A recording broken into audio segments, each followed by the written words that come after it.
सहेंगे नहीं सहेंगे नहीं सहेंगे नहीं सहेंगे तालीम के अंदर फिरका वराना तालीम के अंदर फिर कोहराना जोर से बोलो नहीं नहीं सहेंगे नहीं सहेंगे फ्रेंड जिंदाबाद कैंपस फ्रेंड जिंदाबाद नीला झंडा लाल सितारा नीला झंडा लाल सितारा कैंपस फ्रेंड जिंदाबाद कैंपस फ्रेंड जिंदाबाद जिंदाबाद जिंदाबाद जिंदाबाद जिंदाबाद एनईपी को रिजेक्ट करो एनईपी को रिजेक्ट करो रिजेक्ट करो रिजेक्ट करो। जैसा कि हम सब जानते हैं, ये बीजेपी सरकार जब से आई है एंटी एक कॉन्स्टिट्यूशनल पॉलिसीज़ को लेकर आती है। फिर एक बार इस बार भी एक नया मुद्दा खड़ा हो गया है कि नेशनल एजुकेशन पॉलिसीज़ को ये लोग बैकडोर से इम्प्लीमेंट करने की कोशिश कर रहे हैं। ये टोटली एक अनकॉन्स्टिट्यूशनल पॉलिसी है।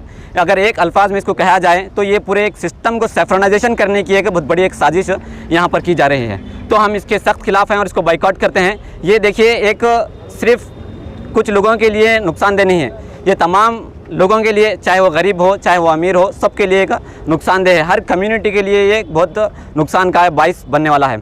आप देखेंगे जो गरीब तबका जब अपने बच्चे को एक बड़ा कर एक ख्वाब दिखता है कि मेरा बच्चा जाकर कुछ बड़ा बनेगा बोल कर, ये एक गरीब माँ और जो बाप अपने बच्चे के लिए कमा कर उसको पढ़ाने की कोशिश करता है, ये उसके ख्वाब को तोड़ने का ये बहुत बड़ी एक साजिश यहाँ पर की जा रही है। ये इंडिया को फिर से ग़ुलामी की तरफ ढकेला जा रहा है।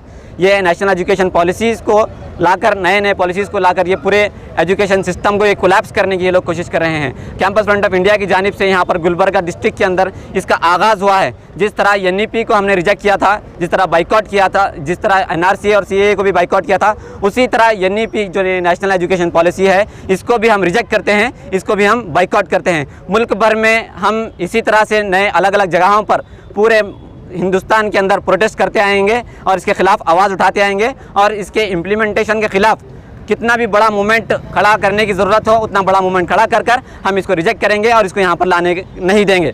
हमारा मकसद यही है कि जो 2020 एनईपी नेशनल एजुकेशन पॉलिसी 2020 जो इधर सेंट्रल गवर्नमेंट एक पॉलिसी लाई है, उसको पूरे इंडिया के अंदर अलग अलग रियासतों में जारी करने के लिए वो अपनी सोच बना के बैठी है। तो यहाँ पर जो पिछले हमारे एजुकेशन मिनिस्टर थे अश्वत्थ नारायण साहब, उन्होंने एक स्टेटमेंट दिया था कि एनईपी हम इस साल जारी करेंगे। तो एनईपी के अंदर कितने क्या बोलते, उसके अंदर जो भी डाउट्स है लोगों के अंदर, एनईपी के रिलेटेड जो भी लोगों की राय है उसको मद्देनज़र नहीं रखते हुए उस राय को लेने के लिए गवर्नमेंट तैयार नहीं है। सिर्फ़ और सिर्फ अपना एक हिंदुत्व एजेंडा उसके अंदर नाफिज करके वो हिंदुत्व एजेंडा को जारी करने के लिए ये एनईपी को इस्तेमाल कर रही है। जो आरएसएस 1925 में इधर बना, तो पूरी तरीके से आरएसएस का एक एजेंडा था कि इस देश को एक हिंदू राष्ट्र बनाया जाए। वो हिंदू राष्ट्र बनाने के लिए जो पॉलिसीज आरएसएस अपना रहा है उसका एक तरीका ये एनईपी भी है। वो एक एनईपी के अंदर यहाँ का जो स्टूडेंट जो कोई भी मज़हब का हो, कोई भी एक ये क्या बोलते हैं, वो कोई जगह का हो, या कर्नाटक का हो, तमिलनाडु का हो, ये केरला का हो या दिल्ली का हो, कोई अलग अलग रियासतों में हम देखेंगे तो अलग अलग तहज़ीब है। उस तहज़ीब को इधर ये एनईपी के अंदर ज़्यादा तरजीह नहीं दिया गया है।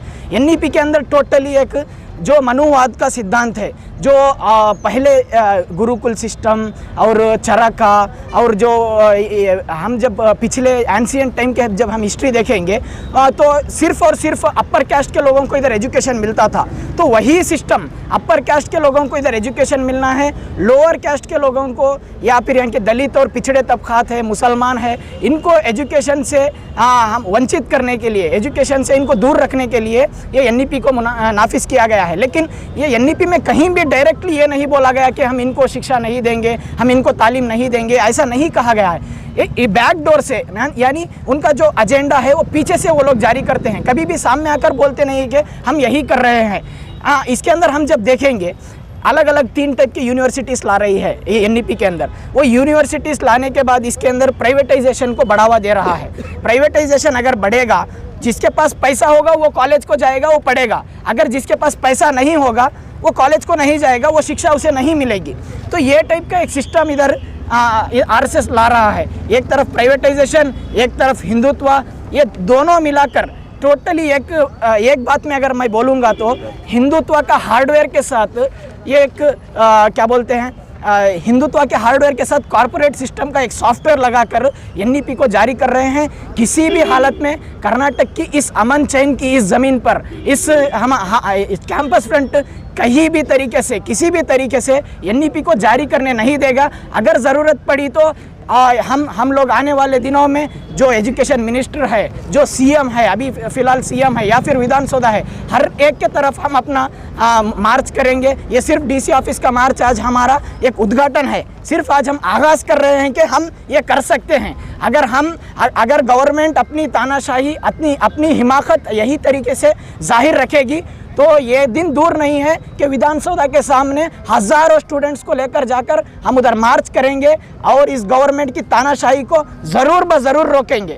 ಶಿಕ್ಷಣದಲ್ಲಿ ಹೊಸ ಕ್ರಾಂತಿಯನ್ನು ತರ್ತೇವೆ ಅನ್ನುವಂಥ ಉದ್ದೇಶವನ್ನು ಇಟ್ಕೊಂಡು 2020ರ ಹೊಸ ರಾಷ್ಟ್ರೀಯ ಶಿಕ್ಷಣ ನೀತಿಯನ್ನು ದೇಶದಾದ್ಯಂತ ಜಾರಿಗೆ ತರಲಿಕ್ಕೆ ಹೋಗ್ತಾ ಇದ್ದಾರೆ. ಫ್ಯಾಸಿಸ್ಟ್ ಸರ್ಕಾರ ಈವರೆಗೆ 2014ರ ನಂತರ ಅಧಿಕಾರಕ್ಕೆ ಬಂದ ನಂತರ ಇಲ್ಲಿ ಜನರನ್ನು ಕನಸಿನಲ್ಲಿ ತೇಲಾಡಿಸುವಂಥ ಹೊಸ ಭ್ರಮೆಯಲ್ಲಿ ತೇಲಾಡಿಸುವಂಥ ಪ್ರಯತ್ನ ಆಗಿದೆ ಈ ದೇಶದಲ್ಲಿ ನಡೆಸ್ತಾ ಇದ್ದದ್ದು.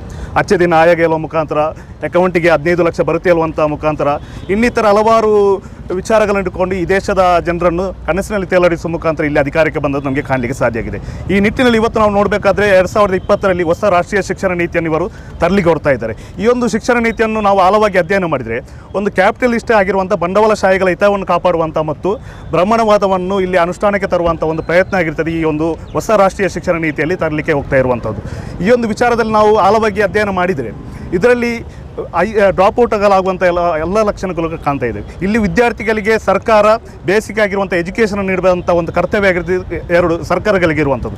ಸರ್ಕಾರಕ್ಕೆ ಯಾವುದೇ ರೀತಿ ಅಂದರೆ ಕೇಂದ್ರ ಮತ್ತು ರಾಜ್ಯ ಸರ್ಕಾರಕ್ಕೆ ಸಮಾನವಾದಂಥ ಒಂದು ಜವಾಬ್ದಾರಿ ಆಗಿರ್ತದೆ ಶಿಕ್ಷಣದಲ್ಲಿ ಇರುವಂಥದ್ದು. ಅಂದರೆ ಈ ಒಂದು ದೇಶದ ಸಂವಿಧಾನ ವ್ಯವಸ್ಥೆಯಲ್ಲಿ ಆಗಿರ್ತದೆ, ಕಾನ್ಸ್ಟಿಟ್ಯೂಷನಲ್ಲಿ ಪರಿಚಯದ 7ರಲ್ಲಿ ಆಗಿರ್ತದೆ ಮೆನ್ಷನ್ ಮಾಡೋ ಥರ ಶಿಕ್ಷಣ ಹೇಳುವಂಥದ್ದು ಒಂದು ಸಮವರ್ತಿ ಪಟ್ಟಿಗೆ ಬರುವಂಥ ಒಂದು ಅಂಶ ಆಗಿರ್ತದೆ.